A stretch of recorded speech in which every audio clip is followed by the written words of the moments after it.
Linda's Pantry, and today I'm doing a post-canning chat and a taste test. And I might even have a guest taste tester, I don't know.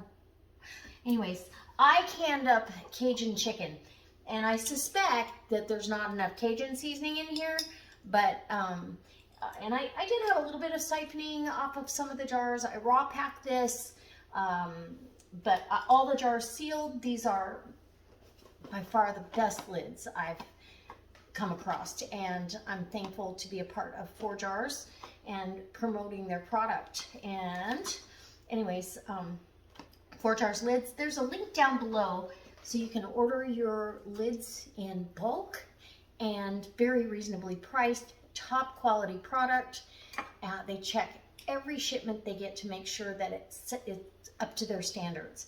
So there's also a coupon code, and it's just Linda's Pantry, all caps, no apostrophe, and it'll give you 10% off your order.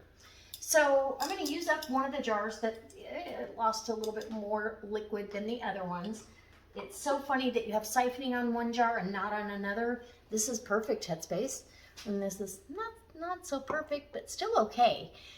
If you raw pack chicken, you don't have to put liquid in there, but I did, and kept the chicken down 1.25 inches from the top because that's what the recommendation is by the USDA at this point in time. So I'm going to do a little taste, and then I'm going to add some Cajun seasoning because it's going to go over rice. I've got a cup of jasmine rice in here, all rinsed and ready for this application.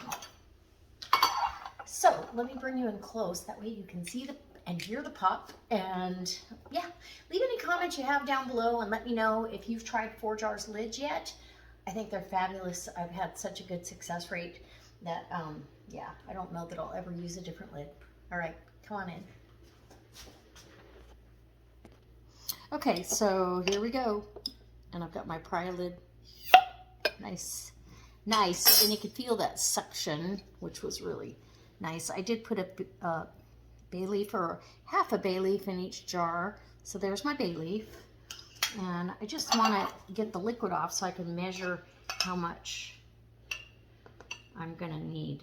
And I will fill this up with water. There's about a half a cup of liquid there. Let me get some water, and then we'll do the other. And I did put, because there's really no fat on this chicken breast. It was breast and thighs, but there's really not, there's very little fat. So I did go ahead, I just want about 1 3/4 cups liquid. And I'm going to add a teaspoon, I'm pretty sure. Let me check though. Let me get a fork. And I'll check and see what our chicken, because it should be a little more colored. Let's grab it or get it down in our, and there's a little bit more liquid. That's why I really just did 1 1/4 cups. And this chicken is fully cooked. It smells good. It smells like Cajun seasoning. Let me grab a hunk of chicken here, and it's so tender. Yeah, it needs some more seasoning. I'm going to do a heaping teaspoon, and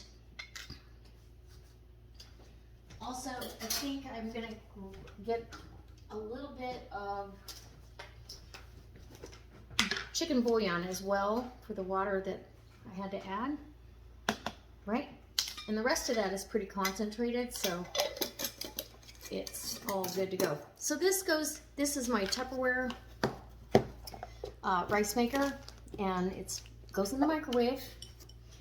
And I'm going to put it in for the first 5 minutes on 90% power, and then I'll drop it down to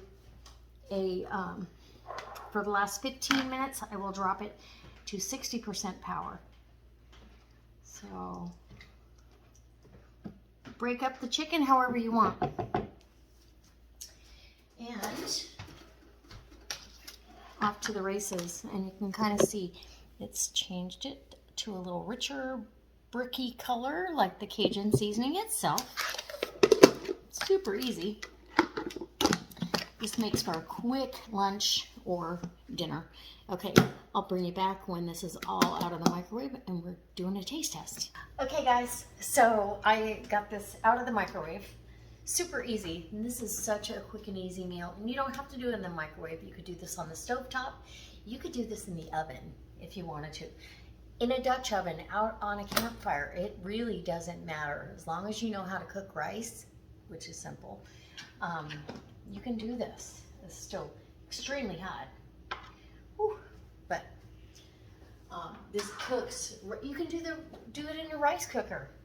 This cooks just perfect every time. So, ooh, it smells good. I'm super excited about this.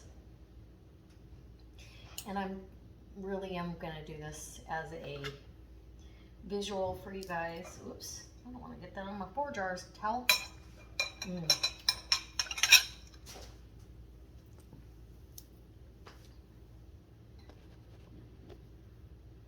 Okay, so here we go. Hot.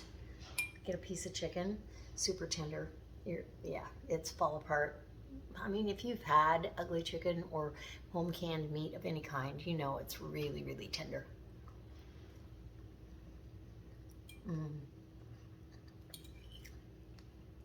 Oh, I'm so glad I added the extra spice. Gave it a little kick in the background.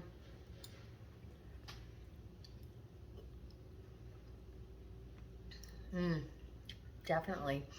So if I was going to dress this up for, let's say I don't need a SHTF meal, but I really want to have this as a full dinner meal, I would now throw in, and I would either saute them on the side or throw them in right now and let them kind of steam with this to keep some crunch, some red and green bell pepper.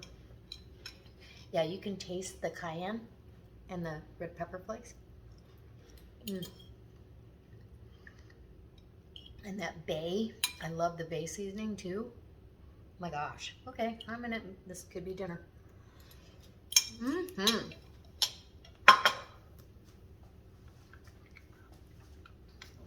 That is a winner. Let's see if JD wants to try it. Hey JD? Yeah? You want to try this? Come here. Oh, you did? Okay, never mind. He just put his Invisaligns back in and brushed his teeth, so he can't try it. That's okay. Take my word for it, JD would like this. He likes spicy, he loves my rice, and so like I said, you could dress it up and keep a little tender crisp vegetables by adding fresh red or green bell pepper, or if you're really doing it strictly out of your pantry, add them out of your freeze-dried bell peppers, which I have.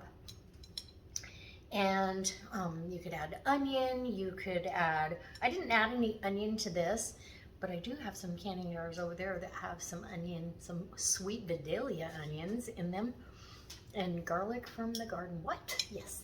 Anyway, what else could you add with this and make it a complete meal? I'm trying to think.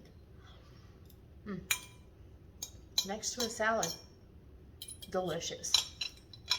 For sure. So this could be a complete Cajun pantry meal.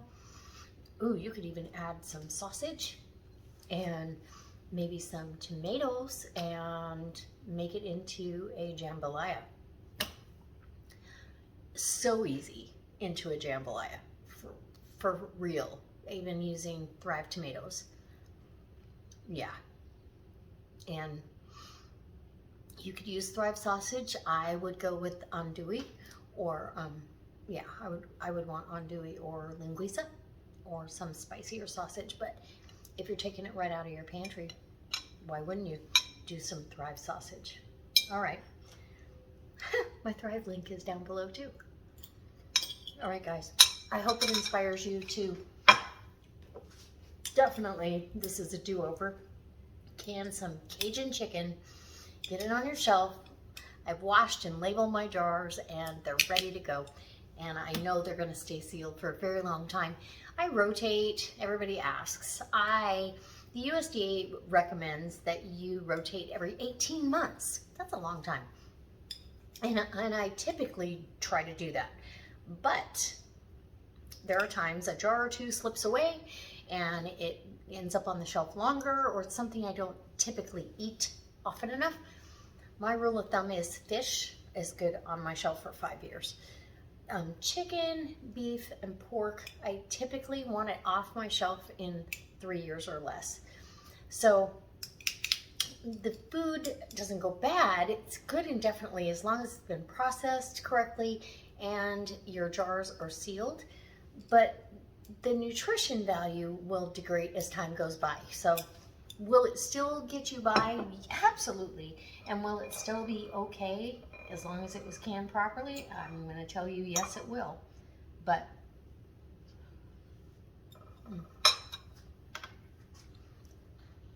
that's good enough. I can't stay out of it.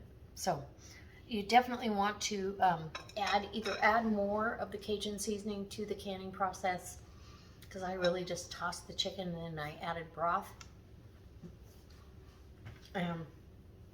So it could use another teaspoon per jar in the broth, and it's perfect. If you have wimpy lippers in your house and they're sensitive to heat, don't put the extra teaspoon in. All right, just season it when you open the jar like I did. Okay guys, I can't wait to see you next time. I hope that you'll go visit Forjars and put my promo code in there so you can get 10% off, and let me know if you've ordered jars and how you like them down in the comment section below. Give me a thumbs up. I hope you share this on your social media, and as always, I can't wait to see you next time doing another delicious recipe, quite possibly turning this into something else.